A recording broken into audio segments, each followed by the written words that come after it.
Vamos lá, pessoal, vamos começar essa mentoria. Primeira pergunta, professor. Qual que é a diferença entre exegese e hermenêutica? A exegese é a arte de retirar do texto o seu significado original a partir da intenção do autor. Então, o que eu faço na exegese?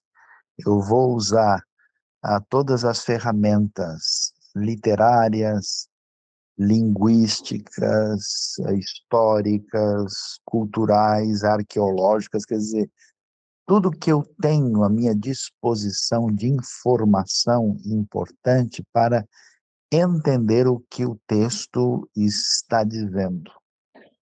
Então, vamos colocar de uma maneira bem prática, assim, né? Se eu fosse fazer um almoço, né? A exegese é o recolhimento dos ingredientes, né? A hermenêutica é preparar, né?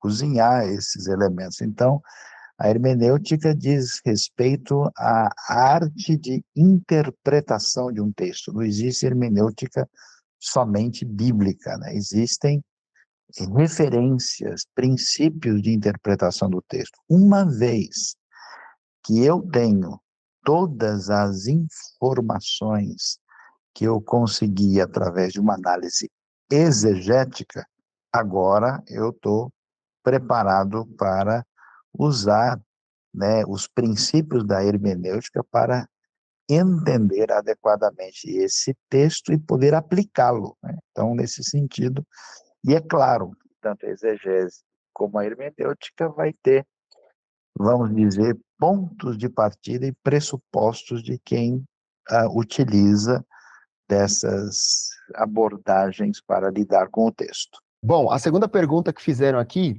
é, professor, gostaria que falasse um pouco mais sobre a Santa Ceia, quando diz que a Santa Ceia é a versão da Páscoa 2.0. O que o senhor quis dizer com isso? Muito bem, então vamos lá, né? Quando Jesus vai celebrar o que a gente costuma chamar de última ceia, e que, num certo sentido, é a primeira ceia, é importante entender o que está acontecendo. Jesus está num contexto totalmente judaico, Jesus é judeu, os discípulos são judeus, e a gente está tendo a comemoração da Páscoa judaica. Então, você tem, né, o chamado Pessah.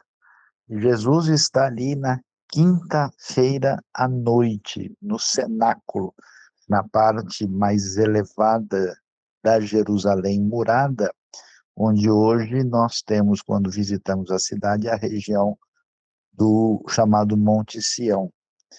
Jesus está ali com os discípulos, né, numa casa que tem um andar superior, que é o cenáculo, e ele está celebrando, né, ali a Páscoa com os discípulos. Então, o que ele está ali comendo? Ele está comendo o matzá, né, que é o pão sem fermento. Ele está tomando ali o kiddush, né, que é o fruto da videira.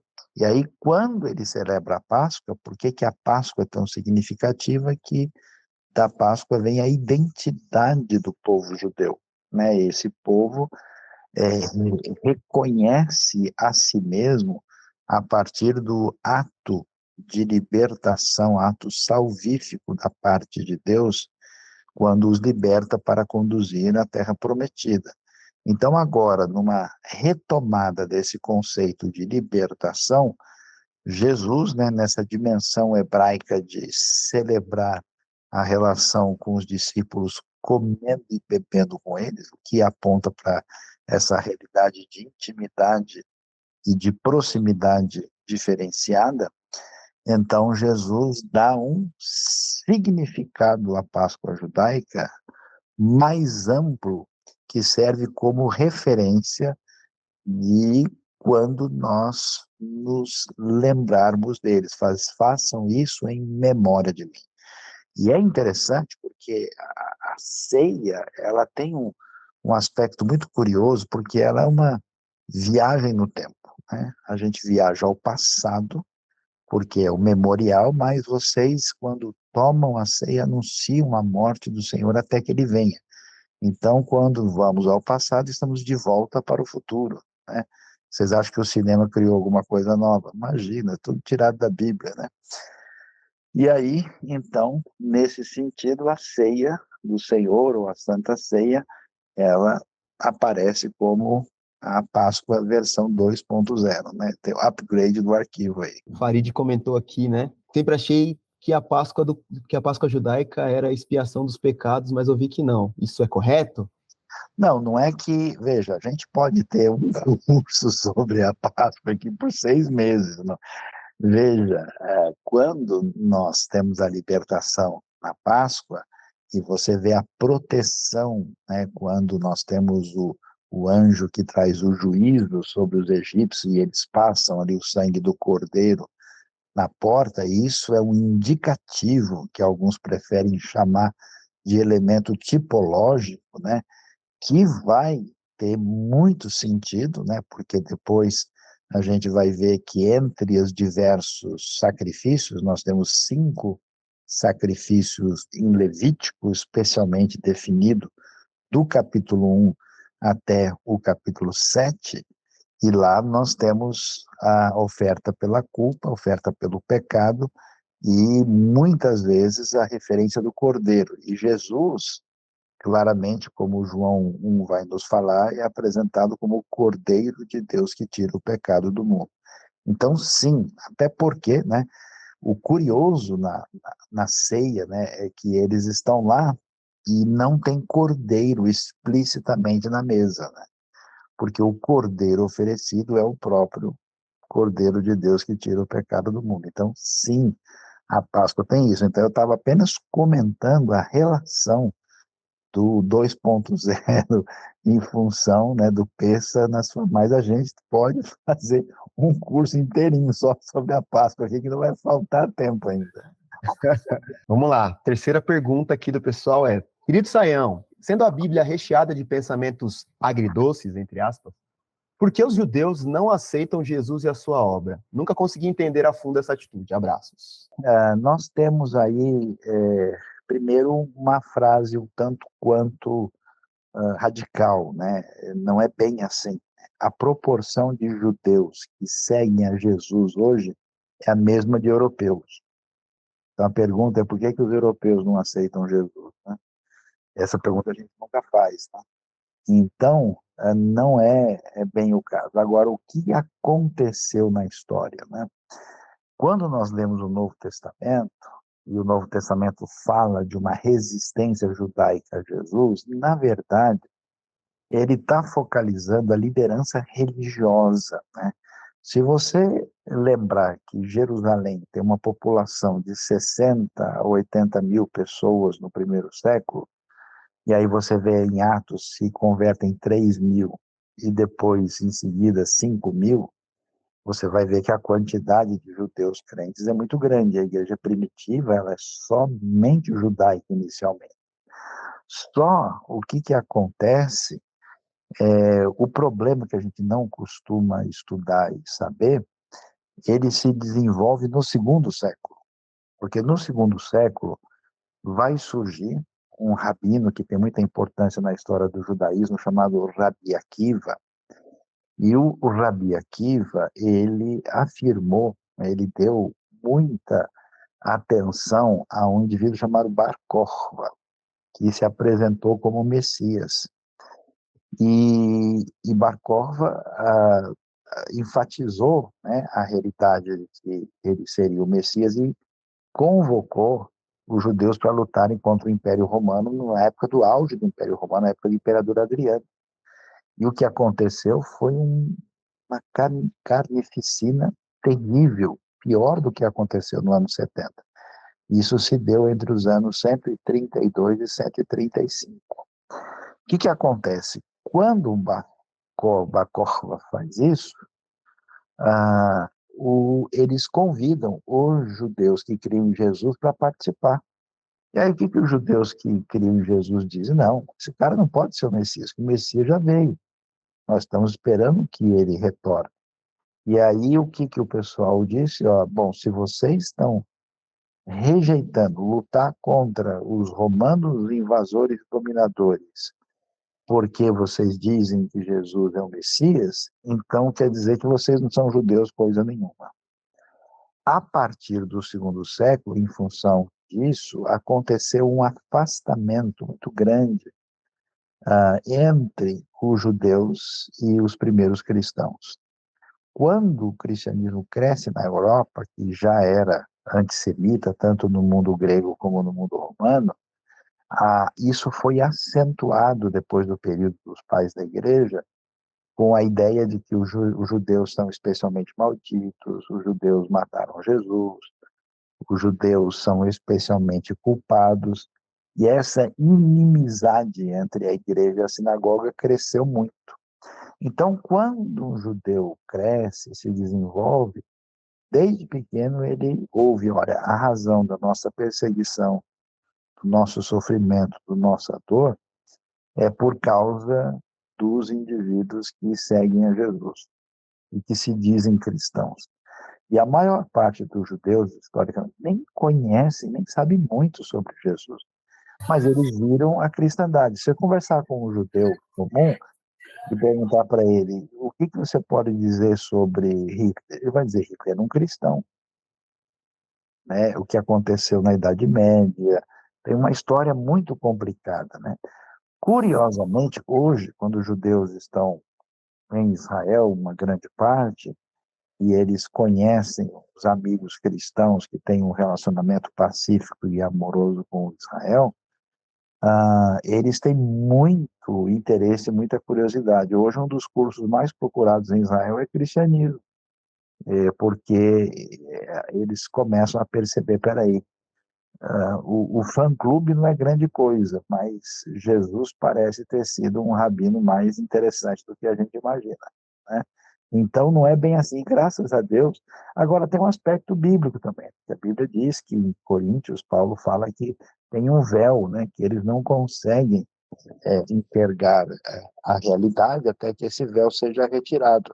E isso tem a ver com aspectos escatológicos, aquilo que Deus já está fazendo na história. Próxima pergunta aqui é, professor, se o calendário tem uma diferença de 4 anos, Jesus não teria 12 anos e sim 16? Como seria o Bar Mitzvah com essa idade? Poderia me explicar melhor? Não, veja, Jesus no Bar Mitzvah tinha entre 12 e 13 anos. Isso não muda, né? Não quer dizer que Jesus fez o Bar Mitzvah no ano 12. A questão é por causa desse desacerto do calendário, essa questão, né, o chamado, né, ajuste aí gregoriano, a gente diz a frase muito engraçada, né, que Jesus nasceu no ano 4 antes de Cristo, né, quer dizer, antes da era comum. Mas não, Jesus não existe Bar Mitzvah com 16 anos. Em nenhum momento da história judaica isso aconteceu. Então não é o caso. Quais foram as alterações que a Bíblia foi sofrendo ao longo dos tempos e por que elas ocorreram? Hoje, de fato, podemos dizer que essa última versão da Bíblia, no sentido de ela não ser mais alterada? Não, veja, a Bíblia em si, ela não sofreu alterações, como as pessoas podem dizer que as palavras foram tiradas ou incluídas. O que acontece é uma outra questão.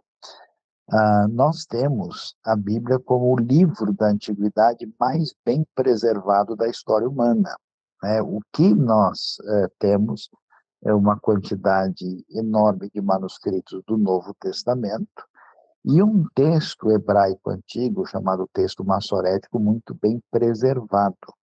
O que acontece é que do século XVI para cá, por causa das pesquisas históricas, arqueológicas, e o que isso significou em termos de manuscrito, nós temos muito mais informação do que a gente tinha antes. E essa informação adquirida, ela só serviu para reforçar como o texto bíblico foi bem preservado. Então, é verdade, porque nós temos, por exemplo, no Antigo Testamento, a gente tem o texto massorético, tem o Pentateuco samaritano, a gente tem a Septuaginta, tem os manuscritos do Mar Morto, E esses textos são comparados para a gente chegar ao máximo possível mais perto do original. No Novo Testamento, nós temos os principais papiros mais antigos e os pergaminhos completos, chamados códices, né? E a quantidade de manuscritos no total ultrapassa 5.000, né? Então é muita coisa, na verdade o texto é muito seguro. Agora, é claro que tem coisas que, lendo, comparando os manuscritos, surgem algumas dúvidas, mas eu vou dizer a verdade para vocês, as dúvidas são muito limitadas e grande parte delas é irrelevante. O que a gente diz que alguém mexeu no meu livro não foi exatamente nos manuscritos, né? Mexeu no sentido de lidar com o livro de uma maneira que nos afastou daquilo que foi o entendimento original, pela distância histórica, cultural, uma série de elementos que, quando a gente tem acesso à ampliação do entendimento, é muito importante e decisivo. Professor, quais são os possíveis sintomas, entre aspas também, gerados por uma teologia não saudável em uma comunidade de fé? Uma teologia não saudável, por definição, ela é uma teologia limitada. Ou seja, quando a gente olha para o universo da teologia, você tem uma amplitude, né, de elementos. A Bíblia é uma mesa cheia. E quando você vai na mesa do indivíduo, de repente só tem biscoito de polvilho, não tem mais nada, né? Então, quando a teologia ela é monotemática, ou é até monocromática, ela só tem um elemento, ela, claro, vai entrar num caminho de desequilíbrio. Um outro fator bastante significativo é a inversão daquilo que é fundamental e essencial na comparação com aquilo que é secundário e menos importante. Então, quando a gente faz uma análise exegética, hermenêutica, teológica, você vai ver o que é mais importante. Por exemplo, se o indivíduo faz a ceia do Senhor de manhã ou de noite, isso é irrelevante, não é um assunto para discutir. Mas se o indivíduo acredita na divindade de Cristo ou não, aí a coisa já tem um perfil diferente. Então, às vezes, você tem comunidades não saudáveis e desequilibradas que estão, vamos assim dizer, usando as palavras de Jesus, coando mosquito e engolindo camelo, né? Estão enfatizando coisas desnecessárias e pouco importantes e o fundamental é deixado de lado. Então, uma igreja, uma comunidade saudável, é uma comunidade que leva a sério o estudo, vamos dizer, atencioso, com a mente e o coração na Bíblia, e que não só estuda, mas se preocupa com uma espiritualidade que atinge a vida e o coração e que se desdobra em prática, né? Então, assim, é uma coisa que uma criança consegue entender. É o quê? É mente, coração, pé e mão. Simples assim. Então, quando a teologia ou uma comunidade se afasta disso, ela vai, né, para um caminho, e se ela exagera muito de um lado, por exemplo, se ela só se preocupa com, entre aspas, um estudo profundo, ela vai ser refém de um intelectualismo árido. Se ela só pensa que tem valor o coração e as emoções, eu brinco, né, que a teologia do Roberto Carlos são tantas emoções, ela pode cair num misticismo acentuado. E se ela só pensa que ela tem que fazer um monte de coisa, ela cai num pragmatismo, né? E nesse processo problemático da pasteurização da fé, né? Quando nós temos as comunidades virando um produto do mercado e ponto final, né? Então, essas coisas precisam ser consideradas para que a gente tenha uma vida cristã saudável e abençoada. Professor, pode falar um pouco mais sobre o período interbíblico? O que há de registros históricos judaicos importante no contexto bíblico? Então, o período interbíblico é o período que vai aí mais ou menos do ano 400 antes de Cristo até o período do Novo Testamento, né, até a vinda de Cristo. Esse período do desfecho do Antigo Testamento, que é a época do livro de Crônicas e do livro de Malaquias, que são os últimos livros em termos cronológicos do Novo Testamento, aí mais ou menos terminando entre 430 e 420, nós estamos falando do período persa. O período persa, ele termina com a expansão do Império Macedônico, grego, com a helenização do mundo antigo. Então, essa helenização, ela se desenvolve inicialmente quando Alexandre, a partir do ano 334, inicia a sua expansão, conquista o mundo antigo e faz um projeto de globalização, né, que envolvia aí a presença da língua e da cultura grega em toda a região. Isso trouxe um impacto muito grande, né, para a realidade do mundo judaico e, consequentemente, para a realidade bíblica. Os gregos, donos de uma cultura extraordinária, com muitos aspectos que envolviam, né, tanto a história da filosofia, da arte, uma série de questões, isso provocou uma grande, vamos dizer, um cataclisma na cabeça judaica, né, ao ponto de o pessoal ter coragem de traduzir a Bíblia hebraica para o grego, que é a Septuaginta, né. Então, muitas questões teológicas, elas se desenvolveram, e nesse período é que surgiram os chamados livros deuterocanônicos, livros apócrifos, né, como o primeiro e segundo Macabeus, Tobias, Judite, Eclesiástico, Baruque, Sabedoria.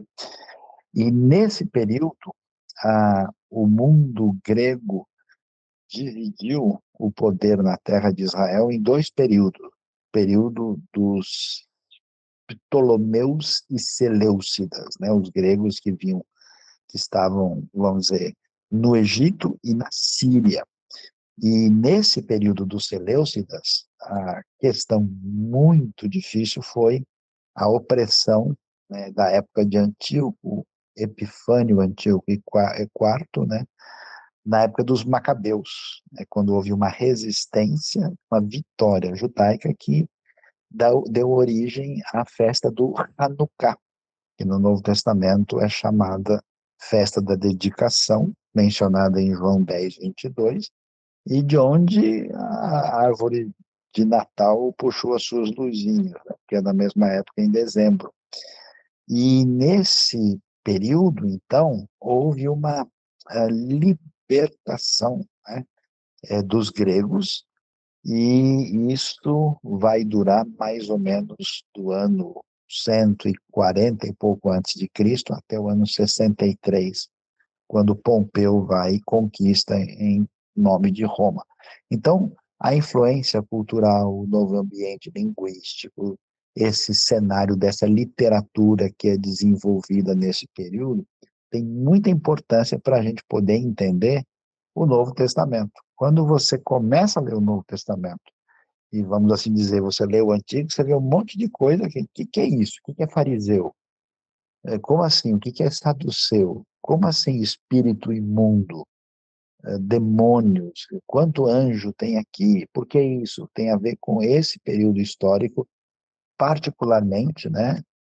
Que tem a ver com o desfecho do período persa, né? Que tinha um perfil dualista que tem muita importância no entendimento bíblico, e no período grego, com todos esses elementos que a gente considerou na nossa resposta aqui agora. Tem uma pergunta que fizeram aqui no chat. Qual ou quais as maiores contribuições dos manuscritos do Mar Morto? Os manuscritos do Mar Morto é uma coletânea de quase 1.000 manuscritos descobertos no deserto da Judéia entre os anos de 1947 até 1956.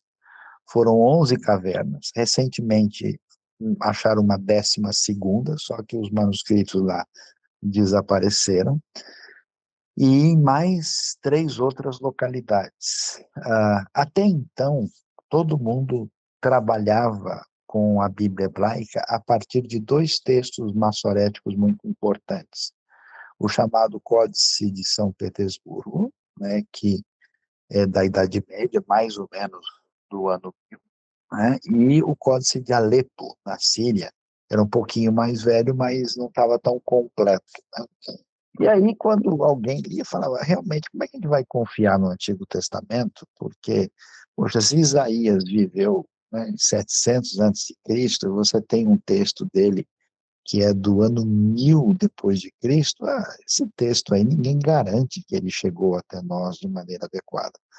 Os manuscritos do Mar Morto, eles eram 1000 anos mais antigos do que o texto que a gente tinha. E eles comprovaram que o texto bíblico, quase todo o Antigo Testamento foi encontrado. Foram encontrados outros manuscritos que tinham outras, com a teologia deles, com o comentário bíblico da comunidade que vivia lá, e uma série de outros elementos, mas esses manuscritos, eles mostraram para nós como, de fato, os antigos judeus trabalharam de uma maneira muito especial para preservar o texto bíblico, né? Então, os manuscritos são muito importantes, também nos ajudam às vezes, porque assim, quem estudou um pouco de hebraico sabe que algumas letras são um pouco parecidas, né? E dependendo do curso de caligrafia que o copista fez lá, a gente olha para o manuscrito, né? E às vezes o manuscrito também, na sua preservação, tanto, né? Imagina, você tem um texto que está no Amor tem 2000 anos, né? Aí, quando você vai lidar, às vezes, né, comparando os textos, os manuscritos do Mar Morto trazem luz sobre textos considerados difíceis. Então, a maior descoberta arqueológica bíblica do século XX, e eu posso até dizer de todos os tempos, foram os manuscritos do Mar Morto. O Ataíde perguntou aqui, ó, com relação ao calendário judaico, ouço falar que há uma diferença conhecida e aceita por parte dos rabinos. É verdade? Quantos seriam esses anos? Bom, eu não sei exatamente qual que é o calendário tem dois aspectos, né? É um calendário lunisolar, né? Isso quer dizer que a cada 4 anos ele ganha um mês a mais, né?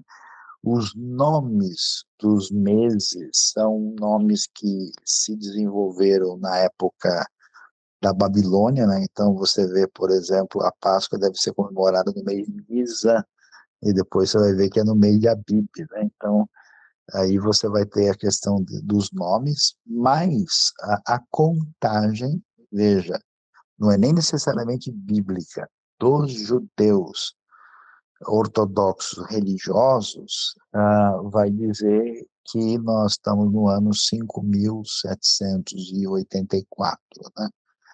E, claro, eles fazem uma uma contagem com os textos de uma maneira mais literal possível e alinham isso, né, com aquilo que envolve a época pós-bíblica e chegam nessa contabilidade. Mas certamente é uma contabilidade questionável. Professor Sayão, Opa.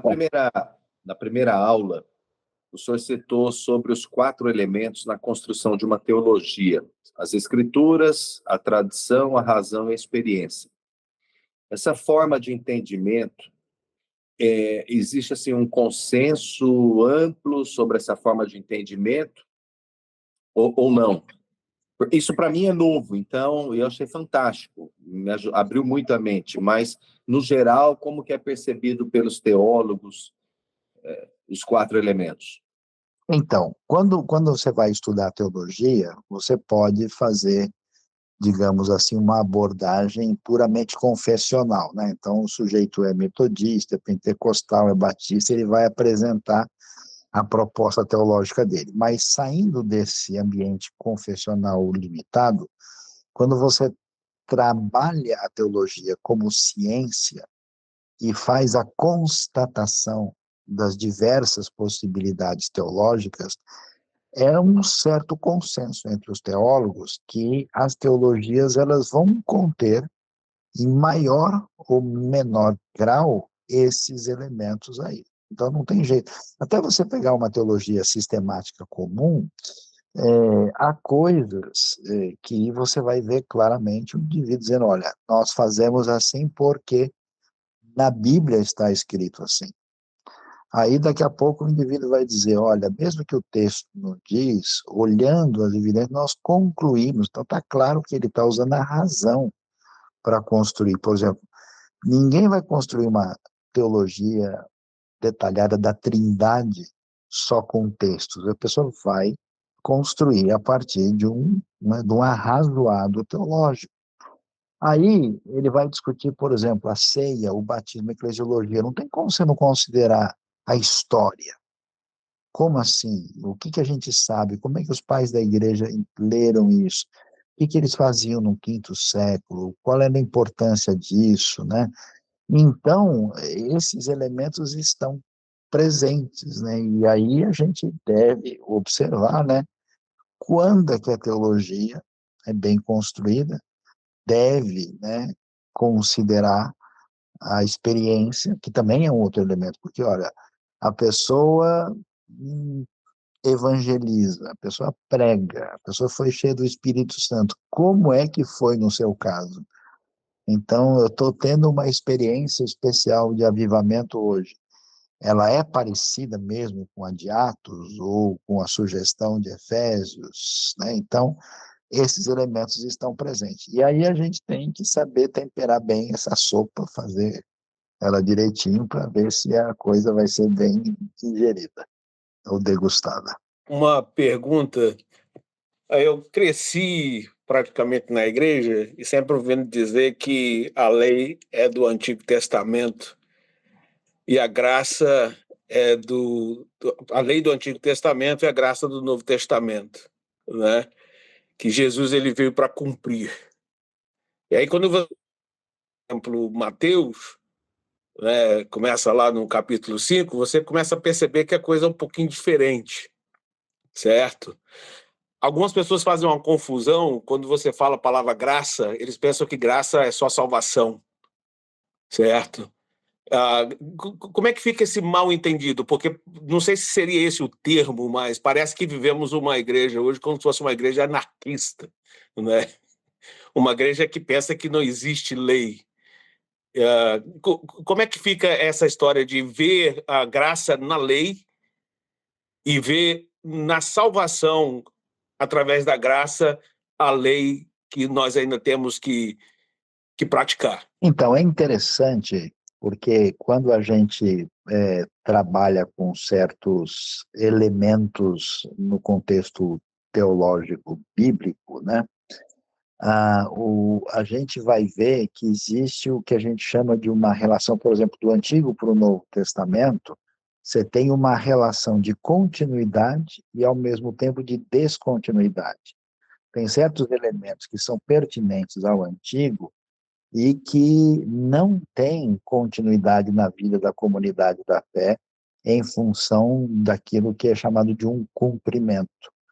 Mas, por outro lado, há outros elementos que têm essa relação. Então, num certo sentido, a lei se distingue da graça e a gente tem a diretriz divina dada, né, de como é que o ser humano deve viver no mundo de Deus, diante de Deus, a partir das diretrizes de Deus, e como é que isso é envolto num amor extraordinário de Deus, que se define como graça que se manifesta na sua plenitude na vinda de Cristo Jesus. Mas, ao mesmo tempo, apesar da distinção, as duas estão entremeadas, de modo que a lei, ela em relação à graça, uma complementa a outra e não é uma contradição em relação à outra. Então, quando você vê, por exemplo, a lei dada, quando Deus liberta Israel, não liberta a partir de uma obediência. Ele liberta porque eles clamaram ao Senhor porque estavam sofrendo. A libertação é totalmente pela graça. Deus oferece um pacto de amizade, né, quando ele faz aliança, E Israel responde, sim, o Senhor será o nosso Deus. Ah, então vocês querem viver em parceria, em aliança com Deus, para viver diante de um Deus justo, santo e perfeito, é necessário realinhar a vida, porque o Senhor vai habitar no meio de vocês. Então, nesse sentido, a lei é dada como uma manifestação da graça para que o ser humano, pecador e frágil, possa se aproximar de Deus, ter comunhão com Ele. E aí, esse caminho de relacionamento entre lei e graça atravessam a Bíblia e chegam na sua plenitude no Novo Testamento. Jesus não rejeitou a lei, ele rejeitou a interpretação dos fariseus, a maneira como os líderes religiosos. Então, o que Jesus diz? Bom, nós temos 613 mandamentos da lei, né, que está resumido nos 10. Jesus disse, olha, vocês podem ver isso em 2, que é amar a Deus sobre tudo e ao próximo como a si mesmo. Então, em última instância, todo mandamento da lei era uma maneira de amar a Deus ou amar o próximo. Era em torno deles. Então, Jesus rejeitou a hermenêutica deles. E aí ele vai dizer o quê? Se a justiça de vocês não ultrapassar dos escribas e fariseus, vocês não podem entrar no reino dos céus. Isso quer dizer que a justiça, ela não veio da mera obediência obrigatória ao mandamento, mas a lei é escrita no coração e não em tábuas de pedra. A comunidade cristã adoecida, ela sofre a síndrome de Gálatas. É curioso que Gálatas recebe uma repreensão por causa das obras da carne. E é um comportamento de rejeição da lei. Como existem comunidades cristãs que não, agora nós estamos na graça, no amor, e não tem mais referência, que é um desvio da fé.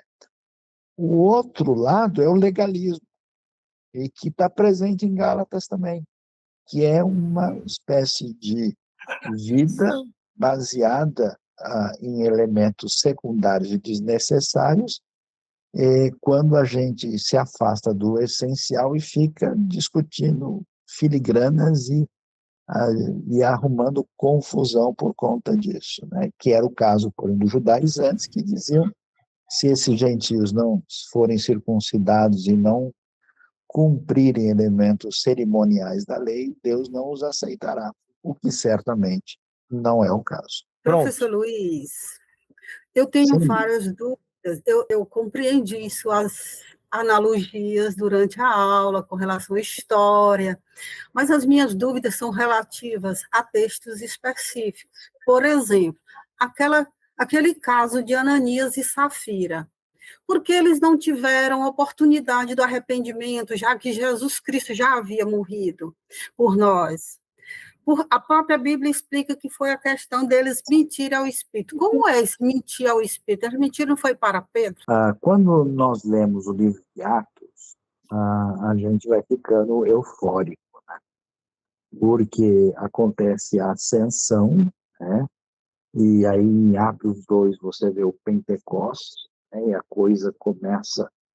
igreja começa a crescer, muita gente é batizada, e aí você vai ver também esse crescimento ampliando no capítulo 4, verso 31, por exemplo, estando todos eles reunidos no mesmo lugar, o lugar tremeu e eles foram cheios do Espírito Santo. Aí a impressão que dá é que nós vamos só navegar em águas favoráveis o tempo todo. Aí a dinâmica que Lucas usa em Atos é o seguinte, olha, a igreja vai enfrentar problemas de dentro e problemas de fora. O problema de dentro começa com Ananias e Safira. Por quê? Porque quando a comunidade espontaneamente começa a se compadecer dos necessitados e fazer as suas doações, esse ambiente tão extraordinário produzido pela ação e pelo poder do Espírito, eles conseguem nesse caminho, nesse momento, tentar aparecer bonito na fita, fazendo uma coisa de maneira diferente e mentindo.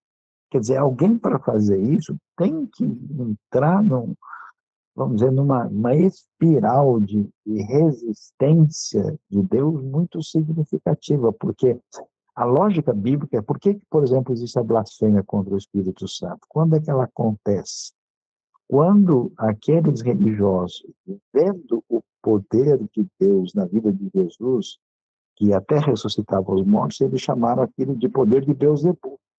Quer dizer, se você tem o Filho de Deus na terra fazendo um milagre na sua frente, você ainda diz que é de Beelzebub, não tem mais o que fazer.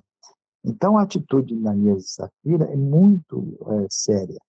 E a razão por que isso acontece, veja o texto, nem diz que eles são perdidos eternamente. A razão é para que, como o texto diz, para que em todas as pessoas, todas as almas, houvesse temor. Inclusive, é interessante, entre os outros, eles agora tinham receio de se unir aos discípulos, para que aquilo não virasse uma coisa simplesmente onde alguém diz, olha, esse movimento aqui vai trazer resultado para todo mundo, que foi o coração de Ananias, né? Olha, eu vou ficar com um negócio aqui, vou fazer de conta que eu dei tudo e vou ganhar o holofote e vou continuar com a riqueza. E aí, quando a gente lê na sequência, você vai ver que existe confusão das viúvas, né, que falam hebraico, aramaico e grego, e brigam com isso, né, e vai surgir lá, e logo começa a perseguição, quer dizer, a vida da comunidade do povo de Deus não vai ser só mar de rosas, não é só poder do Espírito Santo, conversões e coisa boa, nós vamos ter problema dentro e vamos ter problema fora. Agora, por que que Deus não deu uma chance diferenciada para eles, como deu para outros? A gente não sabe. A resposta é: só Deus conhece de fato o coração, a intenção que está na pessoa, e Deus é, por isso que ele é santo, justo, e ele é juiz, e às vezes parece que Deus devia ter fulminado Davi, mas ele não fez. E Uzá tocou na arca e foi, porque só Deus tem toda a informação para agir adequadamente, e a gente não sabe e, portanto, ficamos limitados na nossa compreensão total da questão. Pastor Saião, o senhor, no seu passeio aí, comentou a respeito dos livros apócrifos. E eu te pergunto, em alguma das suas pregações ou sermões que o irmão já fez ou já pregou em alguma igreja, o irmão já usou alguma passagem como não somente como ilustrativa, mas como pudesse ajudar no seu sermão? Eu nunca usei um texto como base de uma pregação, porque eu não acho que os apócrifos, né, dentro da perspectiva tanto judaica como protestante evangélica, a gente não entende que esses livros estão na mesma condição dos outros, né? Então, eu nunca falei, pessoal, hoje nós vamos falar sobre Macabeus, capítulo tal. Agora, é claro, como aqui numa fonte histórica, nas mensagens, eu às vezes falo, ó, conforme disse Joséfo, conforme diz Plínio, conforme nós encontramos lá. Então, por exemplo, uma coisa interessante lá em 2 Macabeus, capítulo 2, é mencionado que na época do profeta Jeremias, ele mandou que se escondesse a Arca da Aliança numa caverna que ficava do lado de lá, do Rio Jordão, onde hoje seria território da Jordânia. Então, às vezes, quando o assunto, a mensagem, o estudo envolve a arca, olha, segundo Macabeus menciona isso. Agora, se está redondo certinho, ou se foi colocado lá e continuou, ou tirou e tal, a gente não sabe. Então, a gente pode usar o livro como uma referência, porque, em termos de Paulo, quando está falando, ele menciona poeta grego, lá em Atos capítulo 17. Então, qualquer tipo de referência literária pode ser utilizada se for utilizada adequadamente, no seu devido lugar. Pastor, Boa tem noite. uma dúvida, né, mais um esclarecimento, porque circula, né, tive algumas visões teológicas diferentes, quanto àquela questão que Jesus desceu o Espírito para pregar para os perdidos, né, e tem até uma passagem de 1 Pedro 3 que fala sobre isso. Eu queria que o senhor esclarecesse um pouco, porque tem pessoas que dizem que não foi bem isso, tem pessoas que falam que sim. Eu queria mais esclarecimento. Quando 1 Pedro 3 diz que Jesus foi e pregou aos espíritos em prisão, faz referência àqueles que têm a ver com a época do dilúvio de Noé.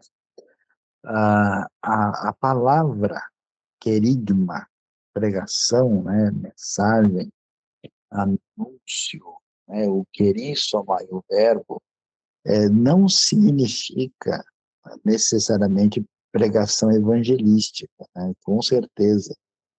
Porque se alguém entra por um caminho desse, que Jesus foi fazer uma conferência evangelística no inferno, realmente é um texto um tanto quanto inquietante, né? Porque você não tem qualquer outro texto, outro elemento paralelo, em qualquer lugar que vislumbre essa possibilidade. A impressão mais nítida que esse texto dá é que quando Jesus faz a obra de Deus e ele vence a morte e ele vai, né, esse momento ao que é chamado Hades ou Sheol, aquilo que está explícito ali parece ser mais nitidamente entendido como quem proclamou a sua vitória absoluta no contexto do mundo dos mortos. Então, nesse sentido que ele pregou, ou seja, proclamou a sua vitória no contexto